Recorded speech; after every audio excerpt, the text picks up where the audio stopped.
Mungkin pertama ke Pak Ridho, silakan Pak. Baik Ibu, berdasarkan Undang-Undang 16 tahun 2004 yang sudah diperbarui dengan Undang-Undang 11 tahun 2001 tentang Kejaksaan Republik Indonesia, di bidang tindak pidana umum itu adalah salah satu bidang dari 6 bidang yang ada di Kejaksaan Negeri. Baik itu tugasnya yaitu melakukan proses tindak pidana umum, mulai dari dikirimnya SPDP dari kepolisian hingga terakhir dilakukan eksekusi. Jadi 6 bidang ya Pak ya? 6 bidang yang ada di Kejaksaan Negeri itu. Negeri. Mungkin bisa disebutkan ke 6 bidang itu Pak? Iya, di Kejaksaan Negeri itu ada terdapat 6 bidang. Yang pertama itu bidang tindak pidana umum, yaitu tugasnya tentang tindak pidana umum. Yang kedua, bidang tindak pidana khusus, yaitu melakukan penyelidikan, penyidikan kasus tindak pidana korupsi, itu bidang pidana khusus itu. Iya. Kemudian bidang intelijen. Bidang intelijen itu tupoksinya melakukan lead pamgal. Kemudian ada bidang perdata dan tata usaha negara. Di situ ada JPN namanya, Jaksa Pengacara Negara. Ada juga di jaksa itu bukan hanya sebagai penuntut umum, tapi bisa juga sebagai pengacara negara.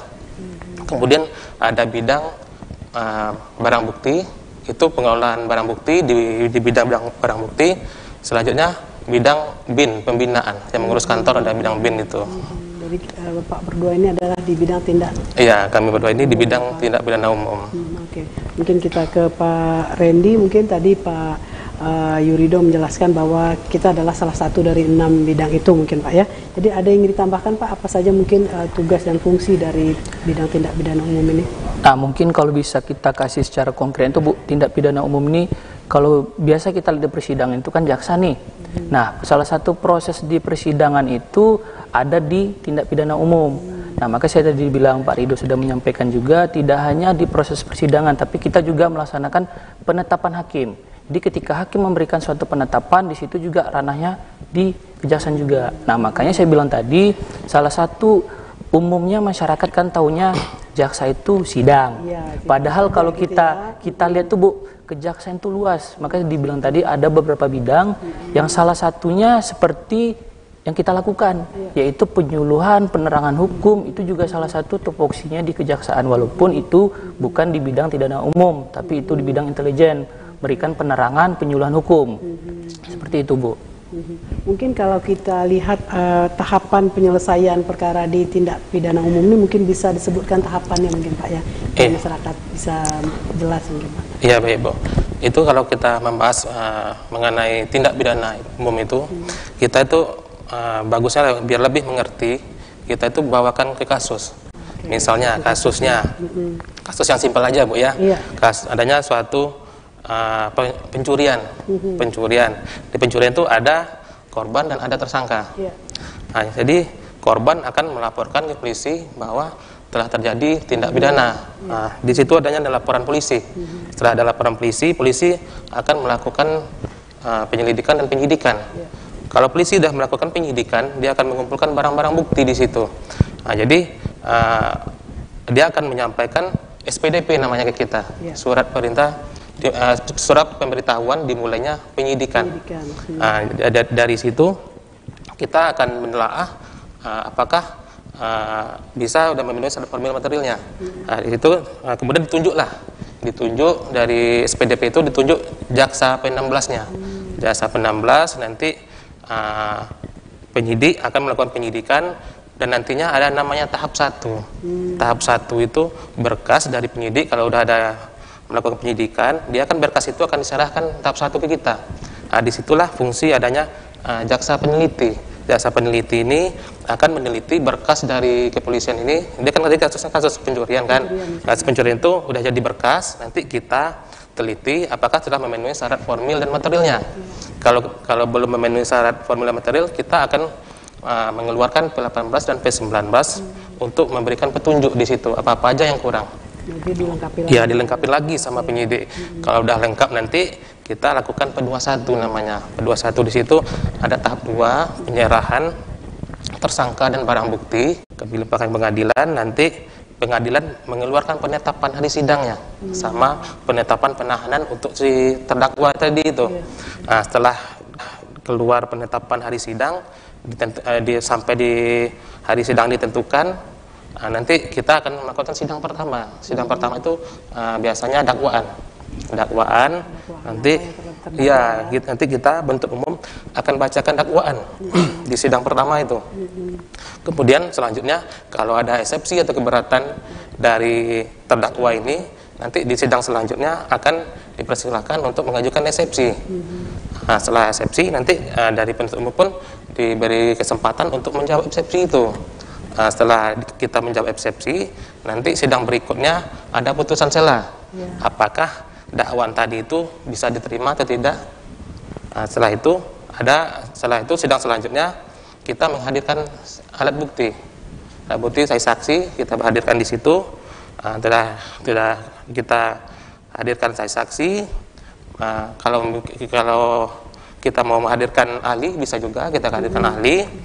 Setelah semua proses itu, tahapan selanjutnya penuntutan.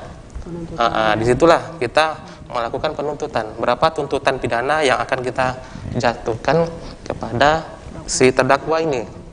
Setelah itu tuntutan kita itu apakah akan dilakukan pembelaan oleh si terdakwa ini. Kalau di pembelaan, dibuatlah pembelaannya, pledoinya, nanti kami jawab lagi pledoinya itu. Setelah itu terakhir barulah putusan dia. Nanti putusan PN itu nanti kita diberi apakah terdakwa maupun JPU itu menerima, pikir-pikir atau melakukan upaya hukum. Ada tiga itu, ada tiga. Kalau terdakwa terima, JPU terima, kita bisa langsung eksekusi itu. Selesai tugasnya, kita eksekusi aja. Tapi kalau dia melakukan upaya hukum banding, berarti dia banding ke pengadilan tinggi. Kalau pikir-pikir gitu Pak? Kalau pikir-pikir dalam 7 hari, kalau misalnya tidak ada menyatakan sikap, dianggap putusan itu inkrah. Oke, berarti dalam proses ini berapa lama kita memerlukan waktu ini Pak? Mungkin Pak Randy bisa menjelaskan. Kalau terkait waktu itu ada namanya masa penahanan, Mbak. Nah, ketika di kepolisian itu penyidik mempunyai waktu penahanan 20 hari, bisa diperpanjang sama kejaksaan 40 hari. Nah, dalam waktu 60 hari itu ada sikap nanti penuntut umum, apakah perkara ini dilanjutkan atau tidak. Nah, makanya ketika perkara itu dilanjutkan ke penuntut umum, berarti namanya itu P21 sudah lengkap. Makanya beralihlah tanggung jawab yang awalnya penahanan itu di kepolisian, beralihlah di kejaksaan. Jadilah tahanan jaksa. Nah, makanya kami punya waktu 20 hari lagi, Mbak. Nah, ketika 20 hari itu kami akan melimpahkan. Nah, makanya status dari penahanan jaksa berubah lagi nih, beralih menjadi tahanan hakim. Makanya nama, kan tadi kalau kita lihat dari pernyataan Pak Rido dari tersangka, terdakwa, terpidana. Nah, itulah mekanisme yang dilewati. Ketika dia masih proses penyelidikan di kepolisian, itu namanya tersangka. Ketika sudah kita bawa ke persidangan menjadi terdakwa. Nah, ketika dia sudah diputus oleh majelis hakim dan berkekuatan hukum inkrah, itu terpidana. Nah, ketika ditanya proses, ya tadi 20, 40, nanti di kejaksaan 20, di hakim ada lagi 30, perpanjang 30. Dan ada tergantung case, Mbak. Nah, kalau perkara 362 ini kan ancaman 5 tahun. Nah, jadi penahan sampai hakim itu cuma sampai 30 hari. Nah, beda hal kalau ancamannya lebih dari 9 tahun. Nah, itu bisa pengadilan meminta perpanjangan penahanan ke pengadilan tinggi. Seperti itu. Jadi dilihat case, kalau 362 cuma sampai penahanan pengadilan negeri aja.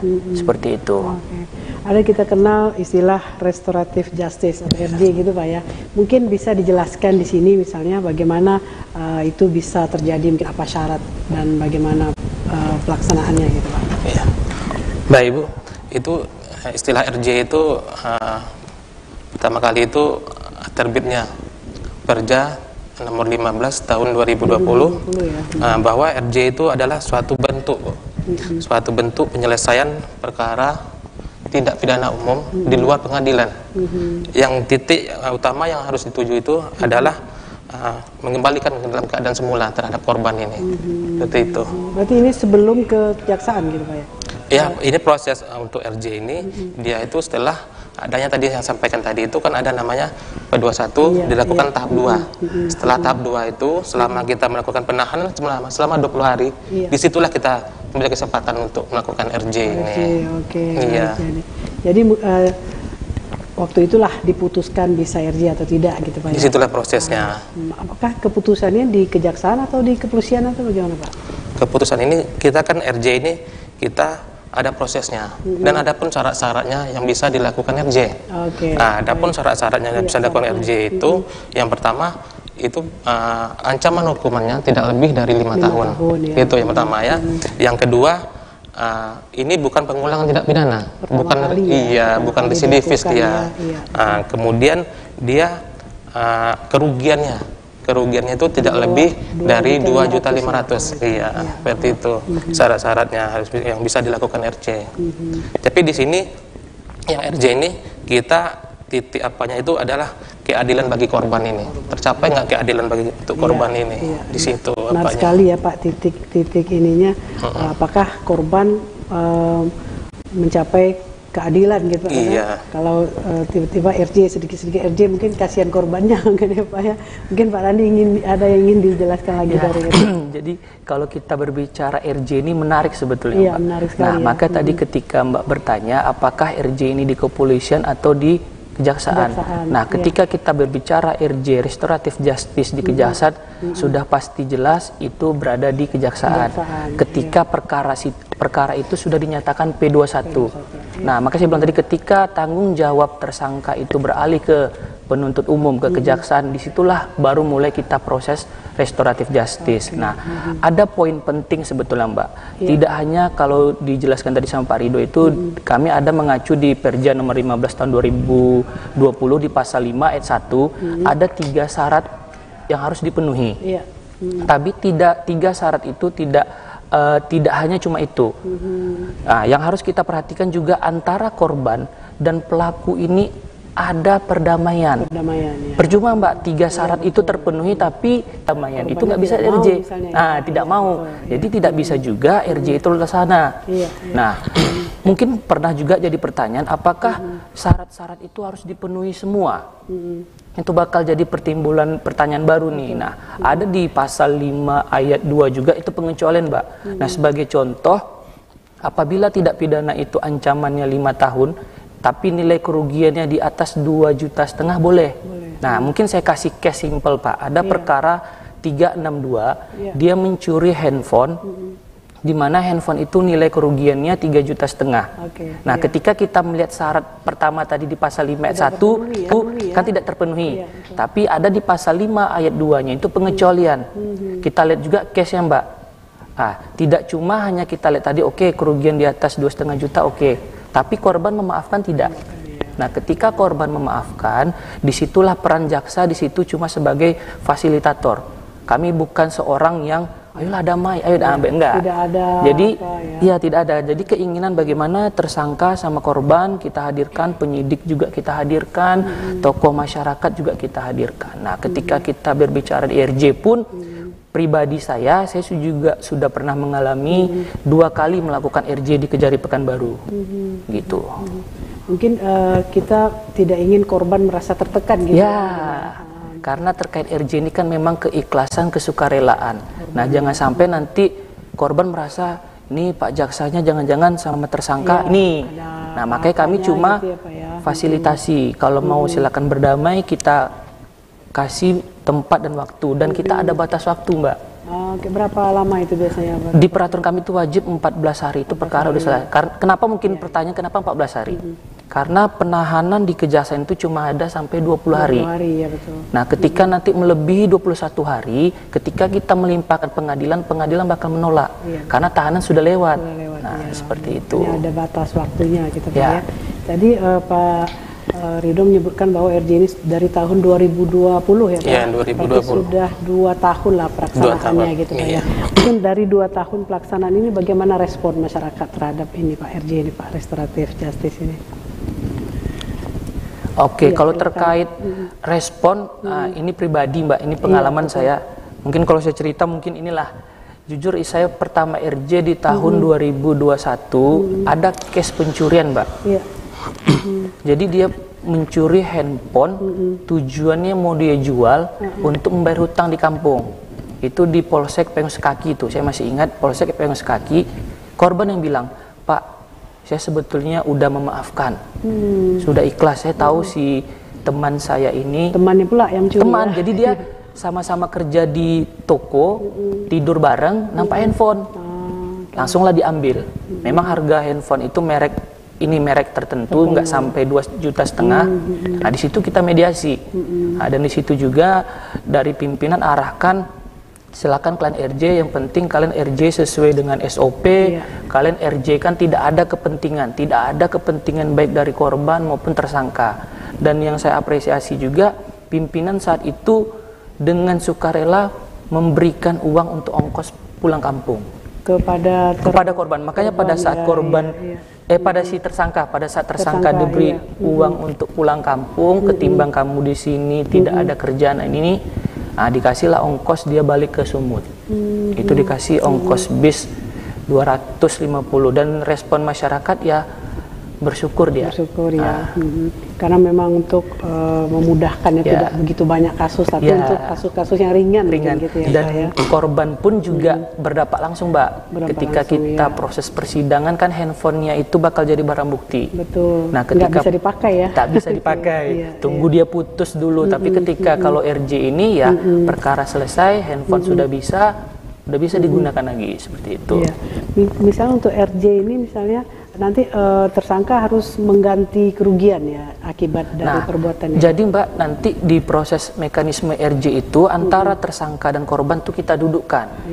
Apa keinginan dari korban disampaikanlah tersangka. Maka saya bilang tadi saya lihat case. Saya ada 2 case-nya, 3 pencurian sama 351. Nah, ketika 351 ini kan penganiayaan nih, Mbak.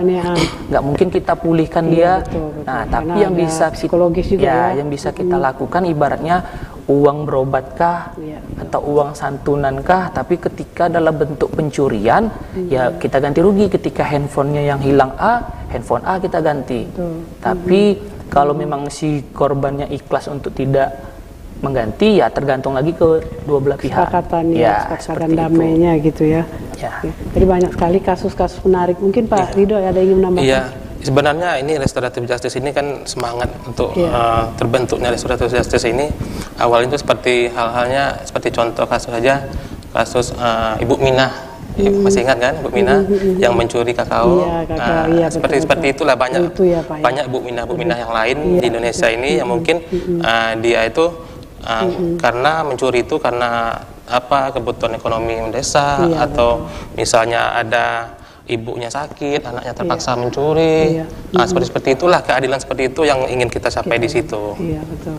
Jadi memang untuk kasus-kasus tertentu gitu ya. Iya, kasus tertentu kita tengok case-nya. Gimana case-nya itu?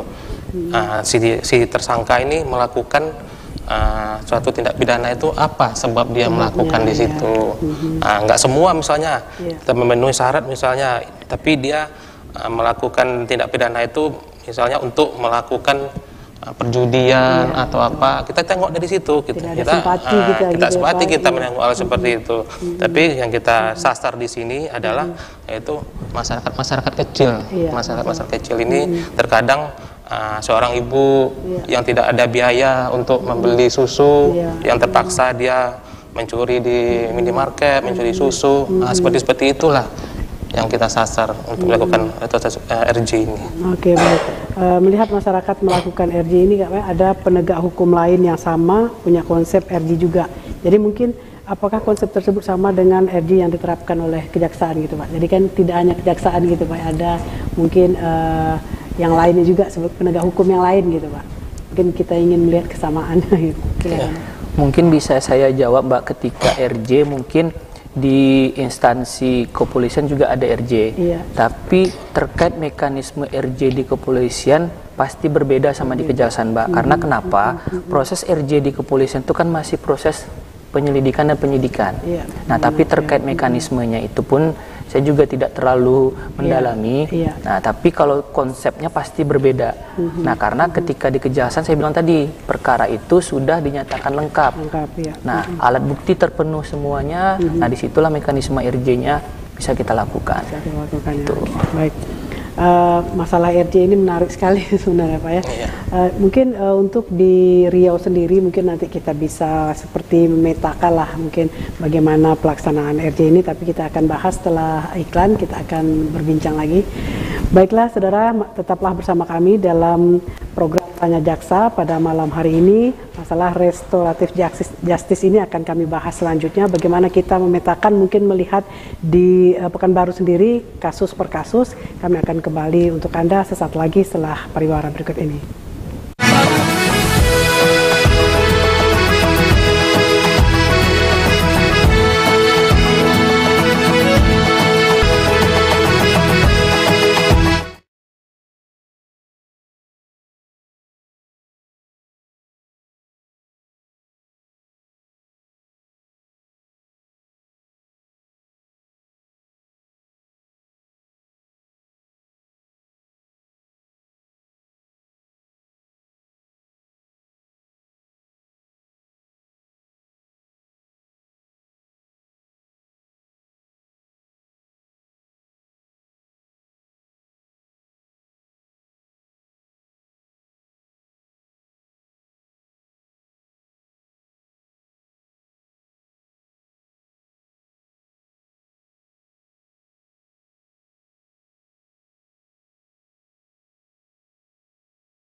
kelebihannya bagaimana gitu Pak?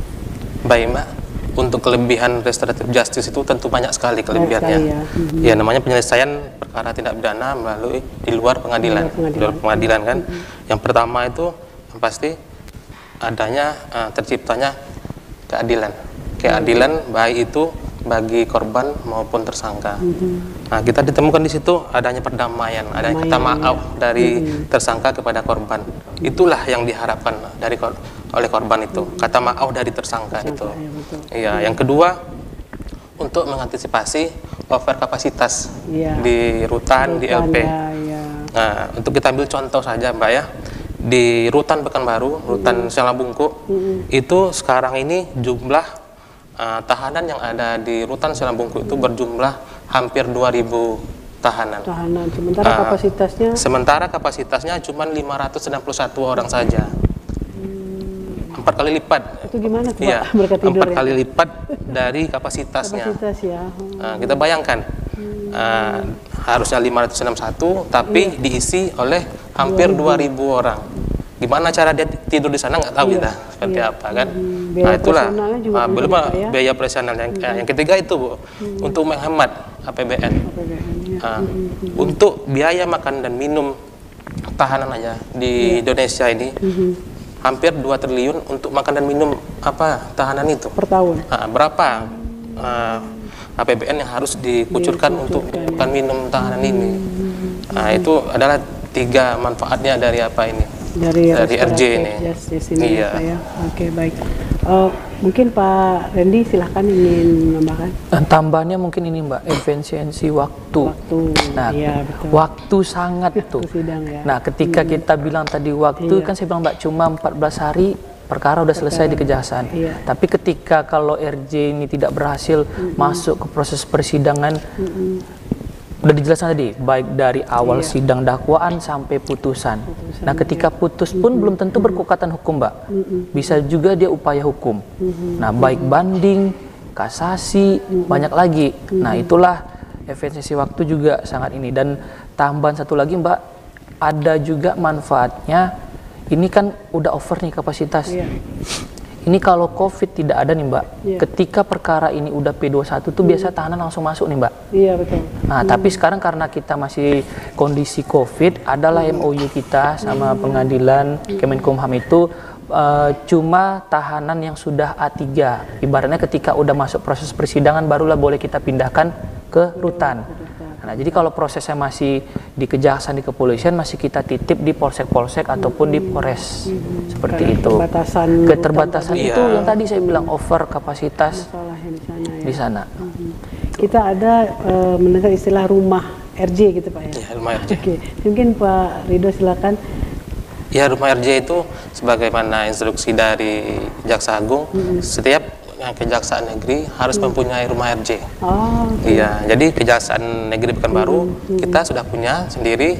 Letaknya bukan di bukan di kantor. Kita letaknya di luar. Di luar ya. Di luar, di luar.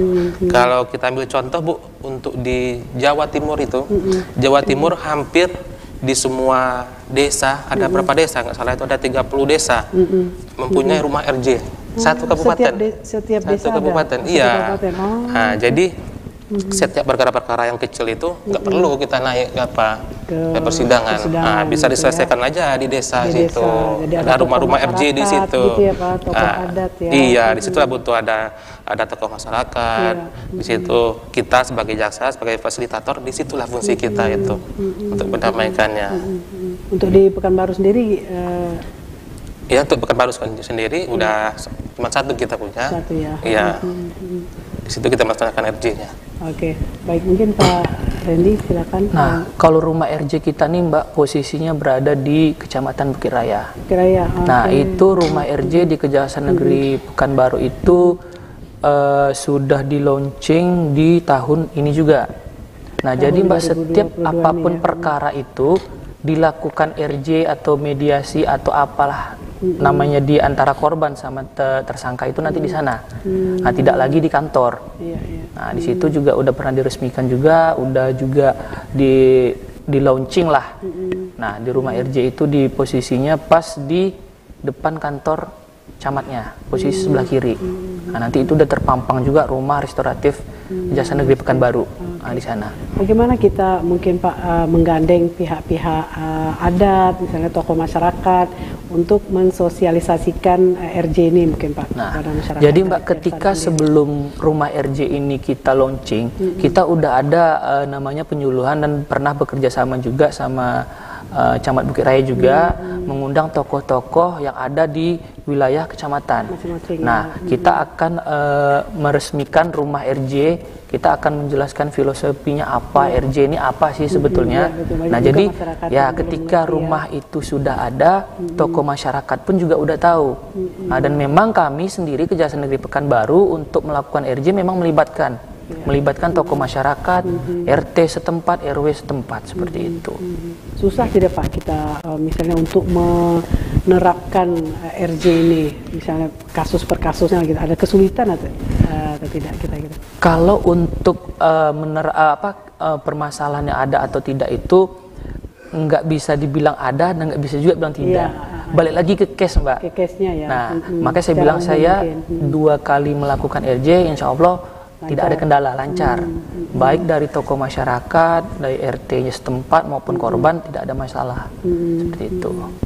Biasanya keberatan ini umumnya dari pihak mana biasanya Pak? Kalau si korban ya mungkin. Kalau biasanya permasalahan yang muncul tuh Mbak, memang pernah di RJ yang pertama itu perkara 351. Nah, 351 ini dia melakukan penganiayaan, si korban ini udah berobat, dia habislah sekian juta katanya. Nah, ternyata si tersangka ini cuma mampu untuk membiayai pengobatannya sekian ratus ribu. Nah, kadang disitulah mereka ya ibaratnya, janganlah saya udah ada habis segini kok cuma seperti ini. Nah, mungkin yang paling berat itu memang di korban sebetulnya. Itu. Mungkin ada pendekatan mungkin kalau kita di Riau ini atau Pekanbaru misalnya sebagai di bumi lancang kuning, mungkin misalnya kearifan lokal yang kita bawa mungkin berbeda dengan di Bali atau daerah lain. Mungkin bisa diceritakan Pak di sini sisi-sisi menariknya mungkin. Ya, kalau untuk di Riau sendiri ini tentu kan di sini kan peran adat itu sangat kan. Sini ada LAM namanya kan, lembaga adat Melayu.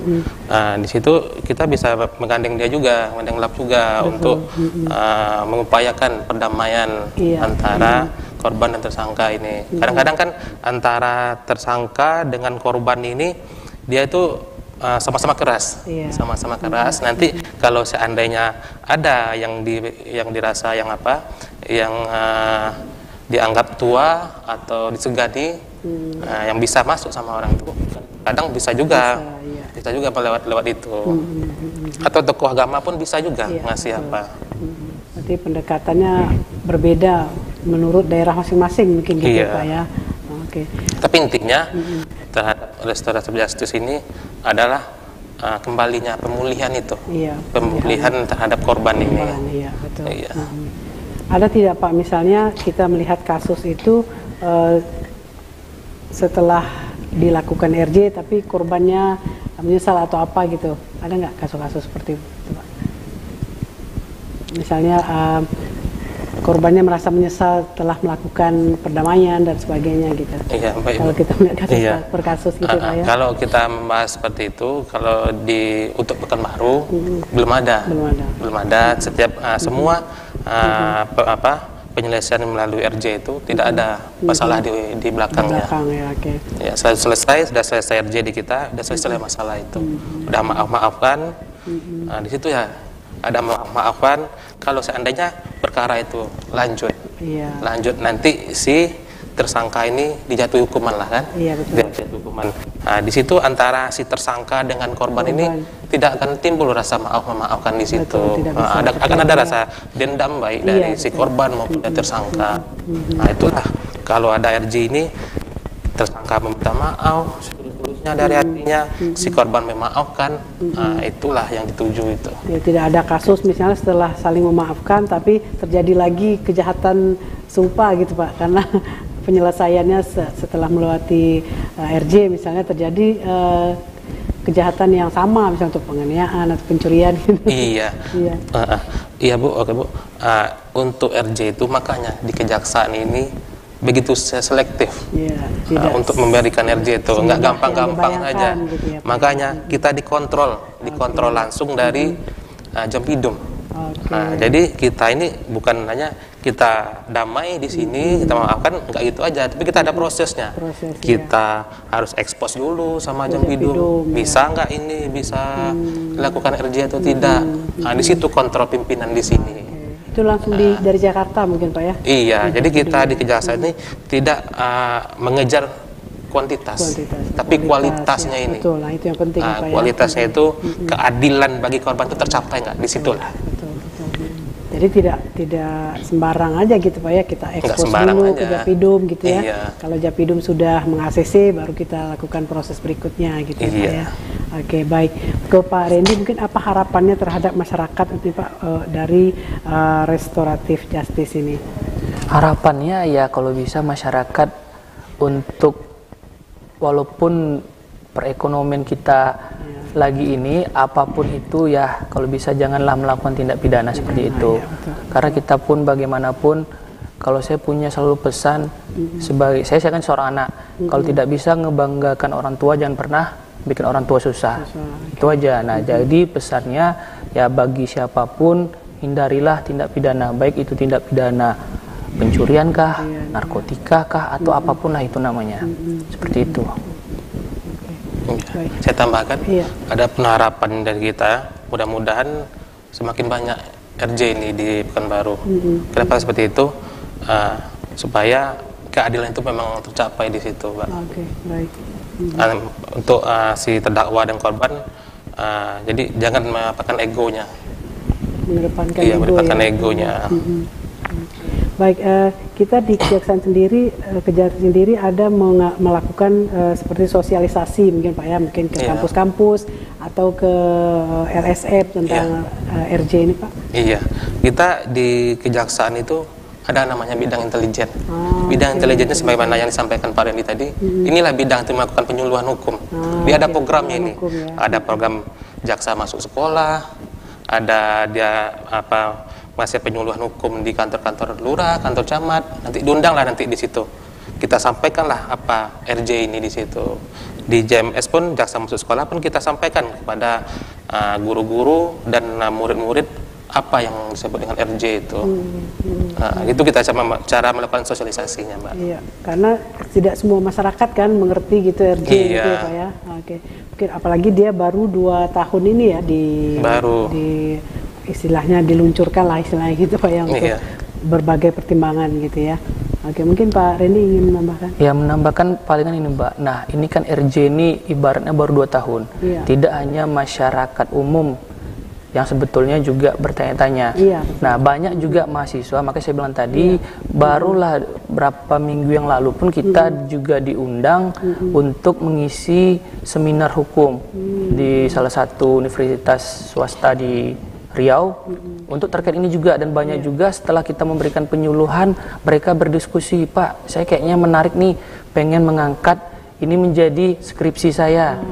Nah makanya saya bilang ini barang-barang yang memang menarik untuk mahasiswa juga, baik secara normatif, yuridis maupun ke masyarakat umum juga. Sesuatu yang baru gitu ya. Oke, baik, tambah menarik ini perbincangannya.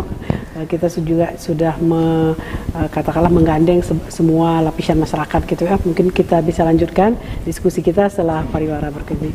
Baiklah pemirsa, tetaplah bersama kami dalam program Tanya Jaksa. Kami akan kembali untuk Anda setelah pariwara berikut ini.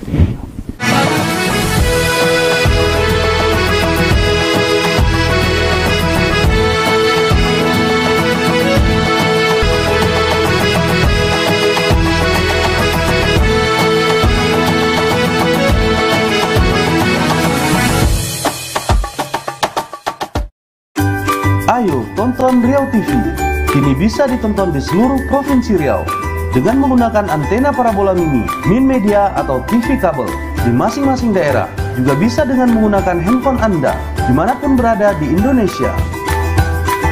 Download aplikasinya. Caranya, buka Play Store, klik aplikasi JPN Stream,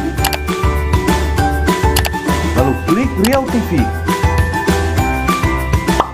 atau klik aplikasi Kugo Min Media, lalu buka nonton gratis. kemudian klik Riau TV.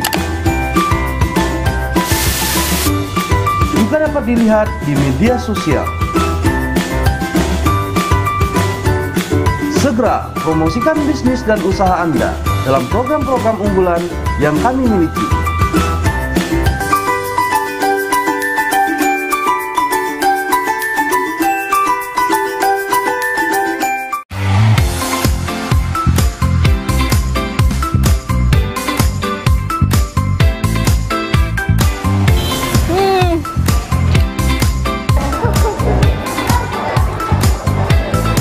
Enak kan?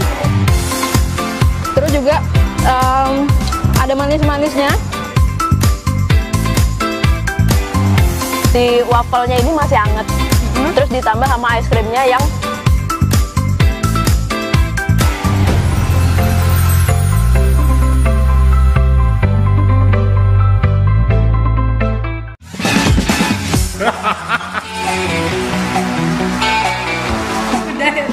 jadi sehat. Iya.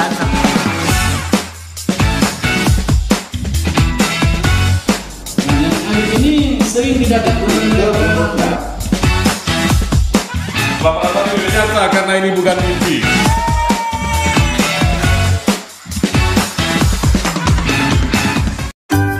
Ayo tonton Riau TV.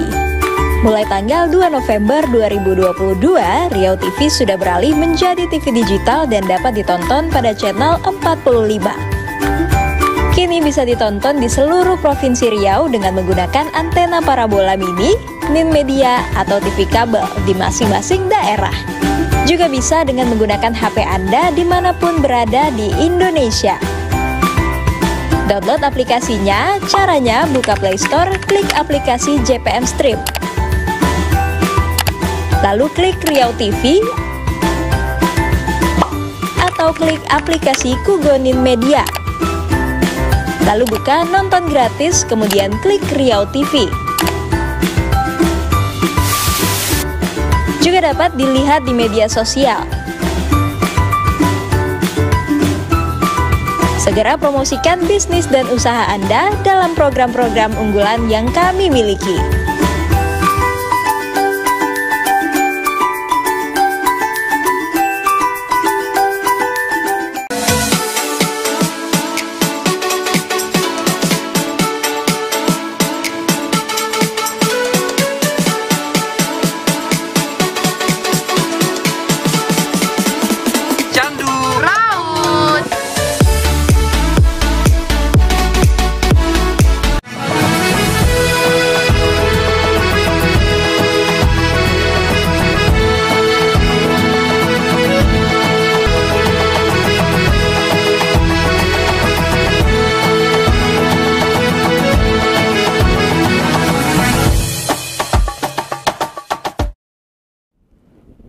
Baik, terima kasih pemirsa Riau Televisi, masih bersama kami dalam program Tanya Jaksa. Pada malam hari ini kita bersama Bapak Randy dan Bapak Yurido dari Kejari Pekanbaru. Tadi kita sudah sangat dalam Pak ya membahas tentang restoratif justice ini.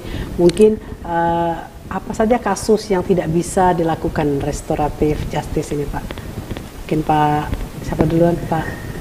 Ya, Randy, kalau terkait RJ itu Mbak di Perja sendiri di 15 tahun 2022 itu di pasal 8 kalau nggak salah itu ada pengecualian tindak pidana yang tidak bisa dilakukan RJ. Contohnya itu tindak pidana lingkungan hidup, tindak pidana yang berkaitan dengan keamanan negara, tindak pidana yang dilakukan oleh korporasi. Nah, jadi tidak semua perkara yang memenuhi syarat formil material tadi itu bisa di-RJ-kan. Untuk narkoba mungkin bisa Pak? Nah, untuk tindak pidana narkotika untuk saat ini juga belum. Mungkin ada kasusnya gitu ya, mungkin ya. Oke, baik.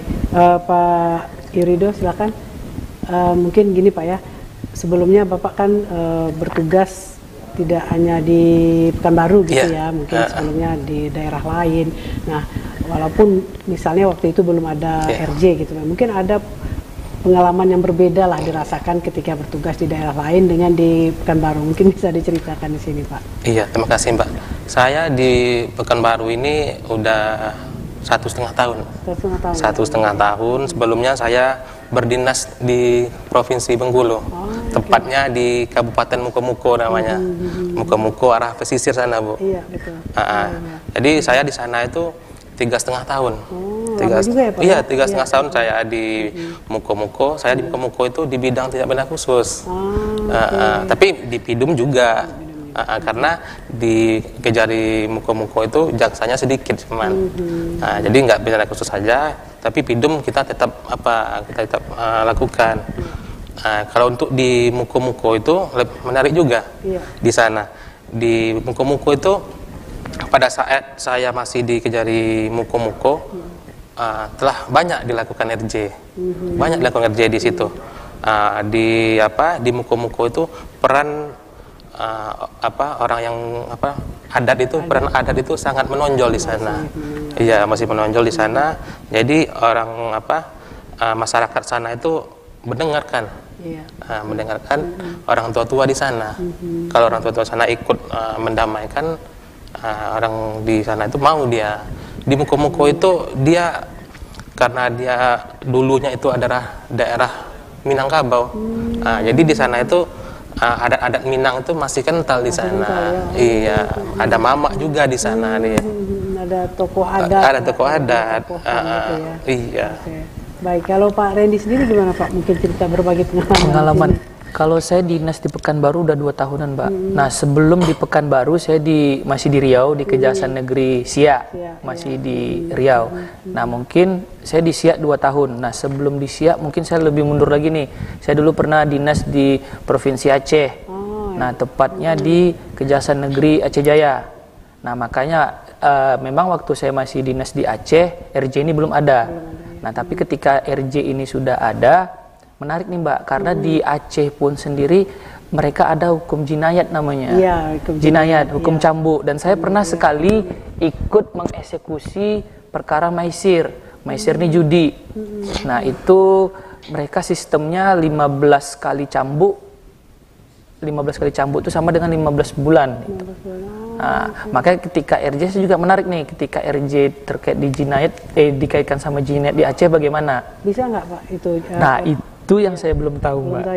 Karena saya dinas di Aceh, RJ ini belum ada. Belum ada ya. Jadi mungkin untuk di daerah-daerah tertentu mungkin ada yang tidak semuanya bisa RJ gitu. Salah satunya untuk jinayat ini mungkin gitu ya. Betul. Ya. Oke, baik. Jadi menarik sekali kalau kita bandingkan mungkin tipikal dari daerah masing-masing gitu ya Pak ya, untuk seluruh Indonesia.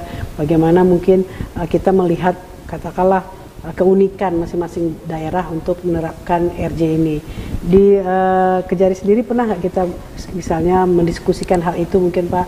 Mungkin kita membuat semacam seminar mungkin ya untuk membicarakan ini, mungkin bagaimana penanganan di daerah masing-masing untuk RJ ini. Oke, baik Mbak. Mungkin saya jawab. Nah, terkait RJ ini memang sudah ada ketika ulang tahun HBA di Kejaksaan sendiri. Memang ada kita mengundang kampus untuk diskusi terkait ini, untuk mempublikasikan juga terkait peraturan Jaksa Agung nomor 15 tahun 2020 ini, Mbak. Nah, itu baru di 22 Juli 2022. Itu kita kemarin ada agendanya memang bersama teman-teman mahasiswa, dosen, dan aktivis yang lain. Jadi memang kan setiap daerah gitu memang berbeda-beda penanganannya gitu ya Pak ya. Oke, baik.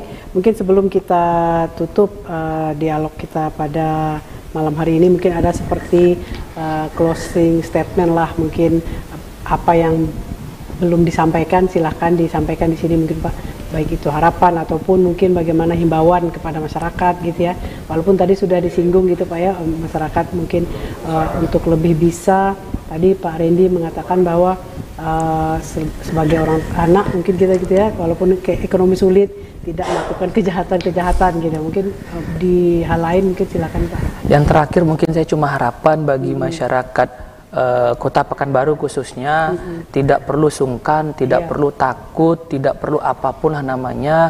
Kejaksaan Negeri Pekanbaru terbuka untuk masyarakat, baik yang mau meminta informasi, baik dalam informasi penanganan perkara, tilang ataupun terkait perkara pun juga bisa. Konsultasi terkait hukum pun juga bisa. Nah, jadi jangan takut, di Kejaksaan Negeri Pekanbaru juga ada ruang khusus pelayanan di situ, baik konsultasi hukum apapun itu gratis. Jadi bagi masyarakat tidak usah takut untuk datang ke kantor Kejaksaan Negeri Pekanbaru yang berada di Jalan Jenderal Sudirman. Seperti itu. Iya, harapan kami di sini setelah kami ada melakukan telah banyak melakukan sosialisasi terkait RJ ini, mudah-mudahan masyarakat mendengar bahwa ada RJ di Kejaksaan, sehingga apabila ada tersangka maupun korban yang posisi keluarganya sebagai tersangka atau korban, bisa jangan sungkan-sungkan datang ke Kejaksaan Negeri Pekanbaru untuk bertanya, gimana Pak, bisa nggak perkara ini dilakukan RJ atau tidak? Bisa, datang saja ke kantor. Terbuka. Terbuka. Gitu ya, ada yang piket untuk konsultasi hukum, ada di Kejaksaan. Tapi kalau kita lihat misalnya pengetahuan masyarakat untuk RJ ini semakin hari, apakah semakin bertambah atau bagaimana Pak? Iya, tentu Bu. Kan kita kan udah sosialisasi baik itu di kampus, di sekolah, termasuk seperti saat sekarang ini. Nah, mudah-mudahan dengan masyarakat lebih tahu terhadap RJ ini, dia tidak sungkan-sungkan lagi datang ke Kejaksaan untuk menanyakan apakah perkara yang dijalani oleh keluarganya bisa nggak dilakukan RJ atau tidak. Datang aja ke kantor, kami siap. Oke, kalau kita melihat mungkin kasus secara umum gitu Pak ya, dengan setelah adanya Perja RJ ini, apakah ini juga mungkin meringankan gitu ya, tadi kan meringankan kerja dari Kejari sendiri gitu Pak ya, apakah ini memang itu tadi kelebihannya gitu Pak ya, mungkin untuk di Pekanbaru sendiri gitu, setelah adanya ini memang apakah mungkin masyarakat merasa tercerdaskan mungkin Pak dengan adanya RJ ini gitu, dalam tanda kutip lah tercerdaskannya gitu Pak. Mungkin Pak Randi silakan. Ya, kalau untuk masyarakat saya lebih khusus ke mahasiswa mungkin Mbak. Mahasiswa semenjak kita sudah sering melakukan seminar sosialisasi itu banyak surat yang masuk ke Kejaksaan Negeri Pekanbaru untuk melakukan penelitian. Nah, baik melakukan wawancara, meminta data berapa grafik restoratif justice yang sudah dilakukan di Pekanbaru. Nah, terkait untuk masyarakat khususnya mahasiswa banyak Mbak, tapi terkait untuk masyarakat umum jadi pada tahu, oh ternyata di Kejaksaan bisa dilakukan RJ. Nah, ternyata RJ itu bisa mendamaikan ke dua belah pihak seperti itu. Berarti lebih kepada akademisnya lah gitu. Ya, akademis. Karena bagi mahasiswa ini menarik katanya. Ibaratnya kan yang awal mulanya proses persidangan, sekarang tidak perlu proses persidangan, perkara selesai. Nah, makanya banyak mahasiswa-mahasiswi yang mengajukan surat untuk melakukan penelitian.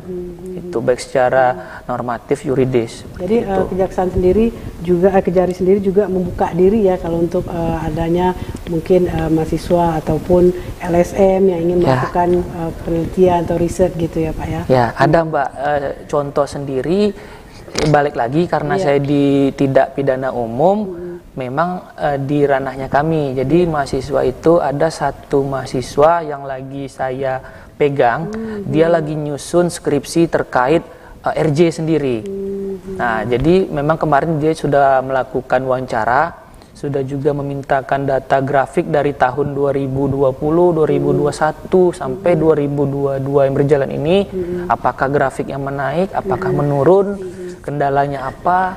Nah, ibaratnya saya juga berbagi ilmu sama, ibaratnya saya juga dulu pernah mahasiswa, jadi senang berdiskusi sama adik-adik mahasiswa. Tapi seperti itu. Kalau kita lihat grafiknya berarti naik gitu Pak ya dari. Kalau grafik naik. Naik ya. Naik. Itu naiknya signifikan atau nah, naiknya standar Mbak. Standar ya. Makanya saya bilang tadi memang untuk di Kejari itu sangat selektif. Ya, masih perlu kerja keras juga gitu ya. Oke, baik Pak Randy dan Pak Rido. Menarik sekali perbincangan kita, mungkin untuk restoratif justice ini mungkin untuk kedepannya bisa lebih kita sosialisasikan gitu Pak ya. Jadi untuk juga mengingat berbagai pertimbangan gitu ya, tapi tidak dengan catatan tidak untuk semua kasus dan korban terpuaskan dari rasa keadilan. Rasa keadilannya. Baik Pak Ridho dan Pak Randy, terima kasih atas diskusinya pada malam hari ini, sangat menambah wawasan kita ya, apalagi mungkin masyarakat di luar sana mungkin belum banyak yang tahu tentang restoratif justice ini. Baik, terima kasih, semoga di lain kesempatan kita bisa membicarakan hal-hal yang lebih menarik lagi.